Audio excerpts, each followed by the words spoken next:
ketika Anda memang bisa memahami dan selalu sinambung batiniah kepada Gusti Allah Ta'ala, maka ilmu laduni ini akan menetap di dalam diri Anda secara terus menerus.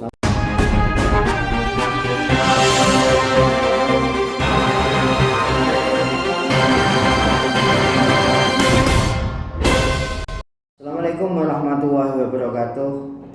Ini ada pertanyaan lagi dari seorang klien tentang permasalahan yang sama tentang ilmu laduni.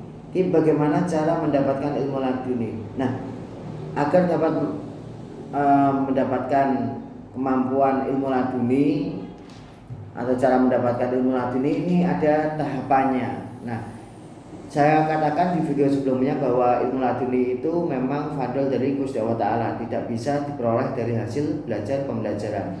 Nah, namun ada tahapan-tahapan yang perlu diperhatikan. Nah, biasanya dari mana ilmu laduni ini? Dari kebersihan hati. Nah, kebersihan hati di sini ya harus benar-benar mulawantah batiniahnya, benar-benar hatinya harus bersih, selalu sinambung marang pangeran atau kepada Gusti Allah Ta'ala. Nah, saya tidak mau membahas ini terlalu jauh, dalam artian itu menurut orang.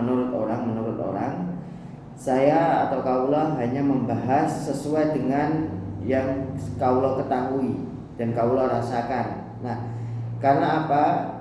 Kaula dulu waktu di pondok itu ya istilahnya diajarkan oleh guru kaula, dan memang alhamdulillah kaula merasakan sendiri bagaimana tahapan proses untuk mendapatkan ilmu laduni ini. Nah, ilmu laduni tentu saja tidak bisa kita pandang remeh, karena itu benar-benar sebuah hadiah dari Gusti Allah Ta'ala. Nah, tahapan yang paling pertama atau utama, kita harus melawantah batiniah atau istilahnya nafsu kita harus kita jinakkan. Nah, bagaimana cara menjinakkan nafsu ini? Paling terkecil atau paling termudah adalah dari segi makanan. Makanan misal katakanlah yang enak-enak itu kita tinggalkan. Ada atau keinginan nafsu manusia ya. Ada nafsu keinginan manusia untuk makan yang enak-enak. Misal katakanlah hari ini saya pengen makan ayam atau daging, itu ditinggalkan, dikurangi.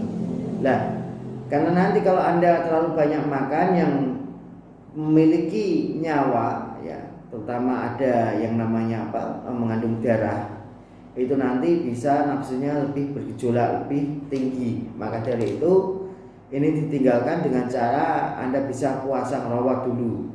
Nah, ngerawat di sini dilakukan 41 hari ya, ninggal nyowo. Nah, seperti itu. Nah, ikan bagaimana Tentu saja tidak boleh, yang hayawan itu tidak boleh ditinggalkan. Anda bisa menggantinya untuk makanan berupa buah-buahan ataupun umbi-umbian boleh. Nah, kalau bisa untuk nasi juga ditinggalkan. Nah, setelah itu Anda nanti akan terbentuk batiniahnya, menjadikan sifat welas asih di dalam diri Anda. Nah, kalau sudah sifat welas asih ini muncul di dalam diri Anda, terus ikutilah tahapan-tahapan itu. Nah, ini nanti ya, kalau Anda sudah ada sifat welas asih dalam artian seakenan ya, terhadap semuanya, bukan hanya kepada manusia saja, tetapi terhadap hayawan, terhadap makhluk lain, itu seakenan ya, mesake gitu, otomatis Anda selalu memberikan yang terbaik untuk mereka.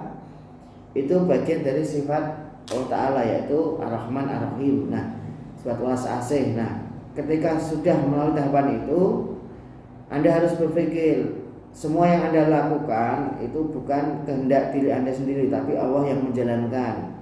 Itu bagian dari sifat Ar-Rahman Ar-Rahimnya Gusti Allah. Nah, kita hanya bisa menjalankan perintah Allah saja, bukan kehendak kita ataupun ego kita yang besar. Karena ketika kita menganggap bahwa itu yang semua kita lakukan adalah dari kita sendiri, maka nanti sifat kufur ya, sifat sombong itu yang repot. Nah, setelah tahapan itu nanti Anda akan melalui tahapan sabda dadi dulu.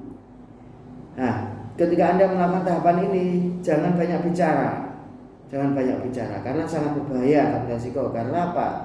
Apa yang Anda ucapkan itu nanti bisa sabda dadi atau istilahnya bisa terlaksana. Misal, kebanyakan di sini kenapa saya bilang jangan banyak bicara, karena ketika Anda bicara itu nanti akan muncul kata-kata yang jelek. Kalau muncul kata-kata jelek, sama saja Anda mencelakai orang lain ataupun orang terdekat Anda, itu sangat berbahaya. Nah, nanti ya setelah tahapan ini kalau Anda bisa mengerem atau mengontrol, maka Anda akan mendapatkan ilmu laduni, atau istilahnya Anda mendapatkan sesuatu yang bukan melalui proses tahapan belajar pembelajaran. Anda bisa tahu, misal katakanlah yang kaulo ketahui ya, kaulo bisa melihat sesuatu dalam artian terkadang bisa melihat sesuatu dalam tempo yang belum terjadi atau akan terjadi.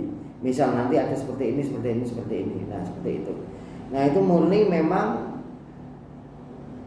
dari Gusti Allah Ta'ala, bukan dari kaulo sendiri, kan seperti itu. Nah, ketika Anda melalui tahapan ini harus benar-benar tambah yakin bahwa kita itu nggak punya kemampuan apa-apa, ngerasa ino, ngerasa bodoh ya. Semua itu adalah kehendak Gusti Allah, semua yang kita punya adalah miliknya ya. Ilmu yang kita miliki ilmu Gusti Allah, bukan ilmu kita, kan gitu. Nah, Anda harus pahami itu, karena ketika Anda memang bisa memahami dan selalu sinambung batiniah kepada Gusti Allah Ta'ala, maka ilmu laduni ini akan menetap di dalam diri Anda secara terus menerus. Namun ketika Anda melanggar atau melakukan tindakan-tindakan yang kurang baik, maka ilmu laduni ini akan hilang. Nah, tentu saja ilmu seperti ini itu tidak bisa kita pelajari secara gamblang, tidak bisa, karena memang ini memang fadl dari Gusti Allah Ta'ala. Dan perlu diingat, yang namanya izin dari guru, barokah guru itu sangat berpengaruh besar untuk mendapatkan ilmu laduni ini. Maka dari itu, kepada guru Anda siapapun ya, itu Anda harus benar-benar taat gitu. Harus menghormati, benar-benar harus sayang. Cukup sekian video kali ini, semoga bermanfaat. Wassalamualaikum warahmatullahi wabarakatuh.